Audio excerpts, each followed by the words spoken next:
Selanjutnya, mari kita saksikan bersama penanaman jagung hibrida secara simbolis oleh Gubernur Nusa Tenggara Timur.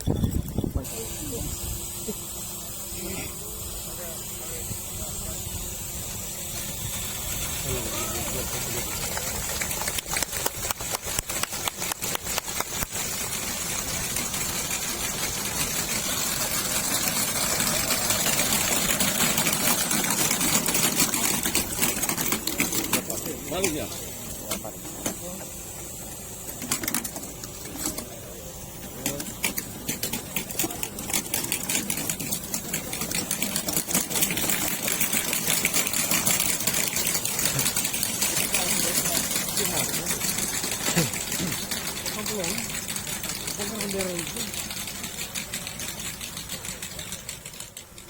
Secara geografis dia masuk Dinas Pemerintahan Desa Lamak Senulu, tetapi lahan garapan ini digarapi oleh masyarakat di Desa Makir dan Desa Senulu. Setiap tahun bahwa dia potensinya 903 hektar, mereka dikelola 820. Ada 8 ini di hutan larangan sana yang belum sempat ini karena air tidak jangkau sampai sana.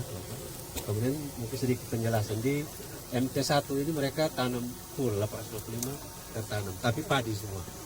Kemudian untuk MT2 padinya hanya 185 hektar saja. Sisanya kacang hijau ada 493 dan komoditi yang lain. Kenapa kacang hijau Bapak Gubernur? Karena mereka merasa pertama jagung sejak awal itu pasar tidak ada, pengalaman mereka. Kemudian menurut mereka kacang hijau lebih menguntungkan, jadi mereka tanam. Tetapi melalui kebijakan yang ada sekarang, setiap pertemuan Pak Bupati juga menyampaikan soal ekosistem pembiayaan. Kami juga dengan teman-teman PPL dan desa sudah bertemu untuk membicarakan. Mereka sepakat nanti di Asep kita masuk dengan jagung semua. Dan kita mohon dukungan dari Bapak Gubernur, Bapak Bupati, Bapak Kadis Provinsi sehingga kita bisa merubah pola tanam dari masyarakat ke arah yang lebih menguntungkan mereka dari sisi nilai ekonomi. Oh, itu sedikit gambar. 78 hektar itu airnya bisa diproses ke sana. Tinggal kita perpanjang jaringannya. Jaringan salurannya ke sana. Ya. Ya, Pak Bukti yang selama ini tidak bisa digarap. Karena air. Ya. Tapi air kan bisa kita bawa ke situ kan? Bisa. Ya, udah, berarti bisa. Kita tidak bawa aja berarti. Ini pekerja keras semua dan orang mampu ini. Kepala desa pintar. Kepala desa muda yang energi pintar dan pengusaha juga. Jadi sudah betul. Silakan omong dulu Pak Gubernur supaya sebentar kita lihat airnya ini. Jadi mereka di lapangan ini. Oke. Iya.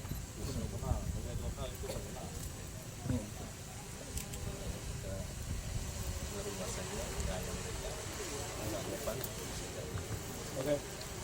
Ya udah. Pokoknya tahun depan saya mau lihat yang 78-nya juga udah jalan. Siap. Bapak desa dan masyarakat bisa dengar semua. Tapi nanti jago untuk Pak tetap alaikum ini kata hijau Pak ya. Iya. Masyarakat sini habis tanam padi, tanam kacang. Karena turun temurun kita merasa kacang yang baik sesudah padi dan seterusnya ya. Nah, hari ini kita cerita kepada Pak Gubernur ya, supaya kita sama-sama berpikir dengan lahan yang kita punya air cukup, lahan cukup, orangnya hebat-hebat kerja.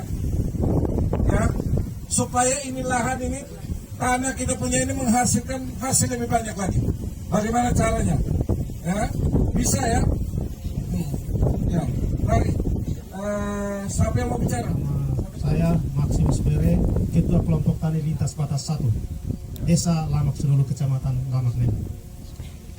Siang hari ini kami merasa bersyukur dan berterima kasih sekali kepada Tuhan Yang Maha Esa karena sekian lamanya kami menentukan kehadiran seorang NTT nomor 1, tapi dari dulu sampai hari ini baru Bapak Victor Leskorat yang datang mengunjungi kami dan lihat langsung lahan kami yang sekian ratus hektar tanahnya membentang dari Dilumil sampai dengan hutan larangan Gurugok. Terima kasih atas kesempatan.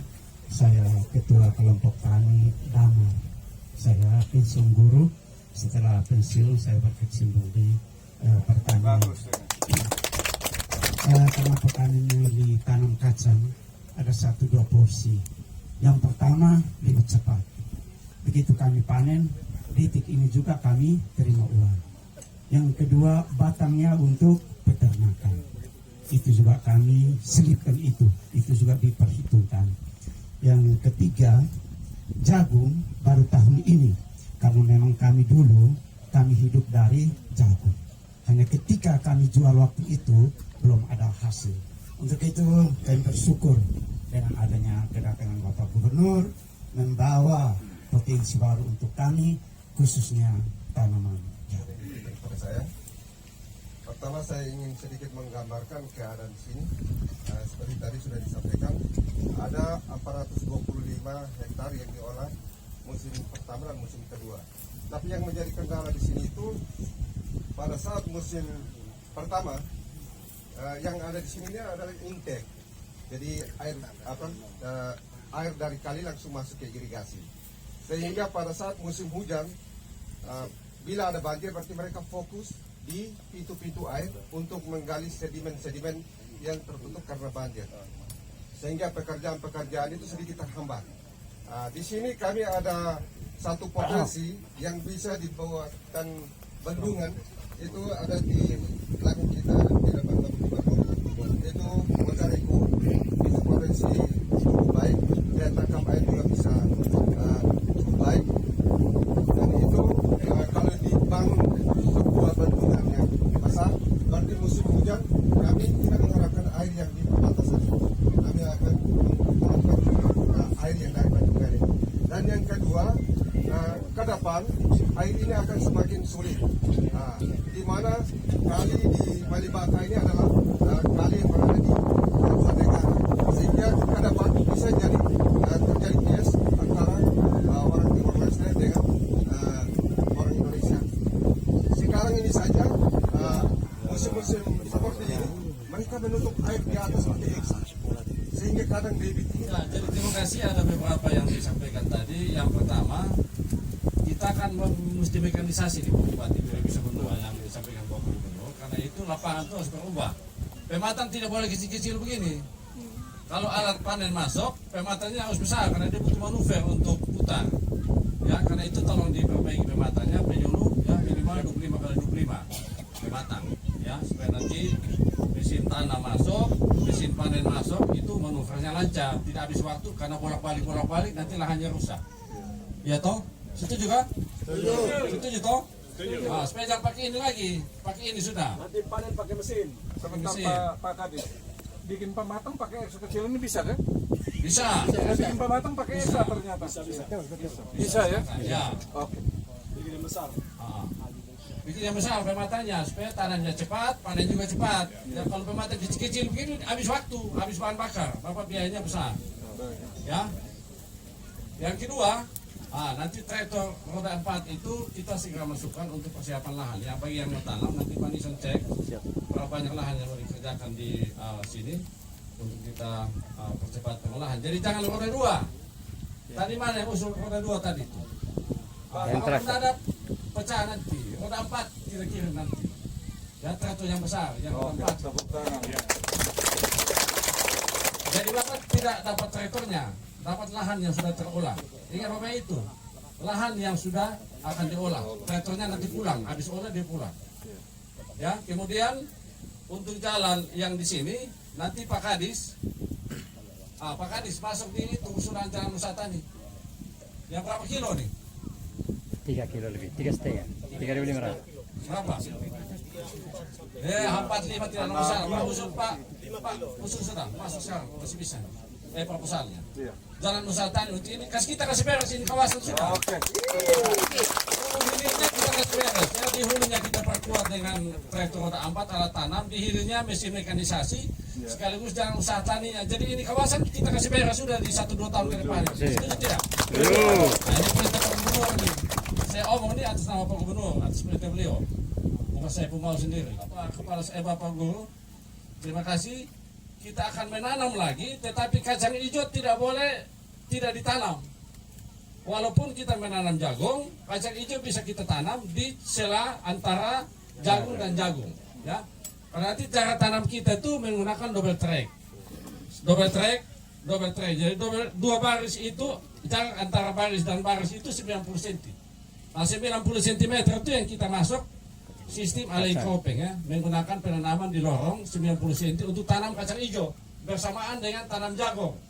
Jadi tanam padi, panen jagung bersama dengan panen kacang hijau. Setelah itu masih bisa lagi kalau cukup kacang hijau satu kali lagi sebelum masuk di padi yang berikut. Sehingga kita bisa tanam 1 tahun 4 kali. Nah kalau 1 tahun 4 kali berarti ada 3 kali tambahan penghasilan yang kita dapatkan selain padi. Sehingga otomatis akan menambah ekonomi kita. Bapak Bupati dan semua yang hadir, saya barusan kontak sama Kepala Balai Wilayah Sungai. Jadi ini 2 daerah irigasi yang nanti Alileki sama Oleki yang nanti kita akan lihat itu bagian dari EGI Haikesa. Jadi ini sub-sub EGI. Jadi ini kewenangan Balai Bapak Gubernur. Nah saya barusan telepon soal yang tadi peluang potensi bendung ya. Karena tadi masalahnya air yang di sini sudah terbatas karena dipakai bersama sungainya oleh Timor-Leste dan kita. Memang sungainya mengalir membelah 2 ini kan. Jadi mereka bilang karena itulah makanya mereka belum bisa membangun yang benar-benar lebih besar karena soal perbatasan itu Pak. Saya bilang karena itu mereka pakai free intake yang tadi dibilang ya tadi free intake. Nah alasannya karena free intake itu karena begitu ini di daerah perbatasan sulit sekali kewenangan, karena itu mereka terhalang sehingga irigasinya pakai free intake. Nah, karena itu ada sedikit kendala kalau mereka bendung besar di atas maka kita punya air menjadi kecil, jadi kurang. Nah, sekali lagi potensi yang tadi saya sudah minta segera nanti disurvei Bapak Ibu, karena memang persoalan membangun bendung atau bendungan apalagi itu tidak serta-merta kita omong hari ini terus langsung jadi. Jadi dia butuh survei, identifikasi, potensi-potensi, bahkan soal kondisi tanah di situ juga harus disurvei. Apakah kita bangun bangunan besar dia mampu menampung air atau tidak?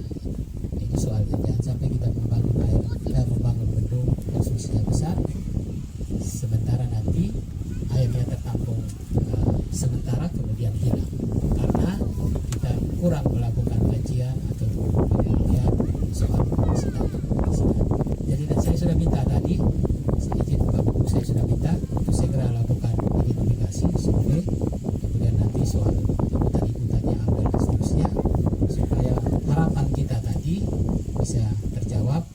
Mudah-mudahan kalau kita berharap APBN dia punya kemampuan fiskalnya Pak Bupati lebih longgar ya, lebih mampu dibanding kita provinsi. Makanya kalau membangun bendung irigasi itu skalanya sudah cukup besar, dan apalagi bendungan, makanya lebih banyak kemampuan itu ada di APBN. Nah, kalau kita kemampuan kita itu lebih banyak ke arah embung. Nah ada juga embung, kalau kita membangun embung kecil ada juga embung irigasi yang juga skalanya besar. Jadi embung yang punya kapasitas tampungan cukup besar, dan itu kita bisa bangun jaringan irigasi. Itu namanya embung irigasi. Kayak kita bangun yang biasa itu embung kecil. Nah, kapasitas tampungnya sangat kecil. Tanggulnya di bawah 10 meter, tampungannya ya kalau ukuran yang biasa normal tidak sampai sekitar 25 kali 25 atau 50 kali 50 tidak besar. Nah, karena itu potensi-potensi yang kita mau dorong juga nanti ke depan embung irigasi. Yang itu nanti Bapak Gub sudah arahkan nanti di Sumba juga kita perbanyak yang begitu. Sumba punya karakteristik tanah agak kurang bagus, ada kars. Jadi rongga-rongganya besar, jadi sulit sekali kita membangun bangunan-bangunan besar di sana. Peluang-peluang yang itu kita tangkap, kita akan ke depan perbanyak embung irigasi. Ya, dia tidak terlalu besar, tapi dia sekaligus bisa melayani keperluan untuk pertanian. Nah, saya kira itu nanti kita sama-sama kerja. Saya punya tugas nanti ada tadi Pak Kadis Pertanian sudah. Sekarang tinggal tugas saya yang nanti saya teruskan, saya kawal untuk supaya dalam waktu dekat tim dari DWS bisa. Dia belum bisa pastikan apakah sudah pernah ada data itu atau belum, karena dia masih cek. Tapi saya bilang tadi segera turun untuk pastikan, dicek potensinya, kemudian usulkan untuk bikin perencanaannya. Saya kira begitu.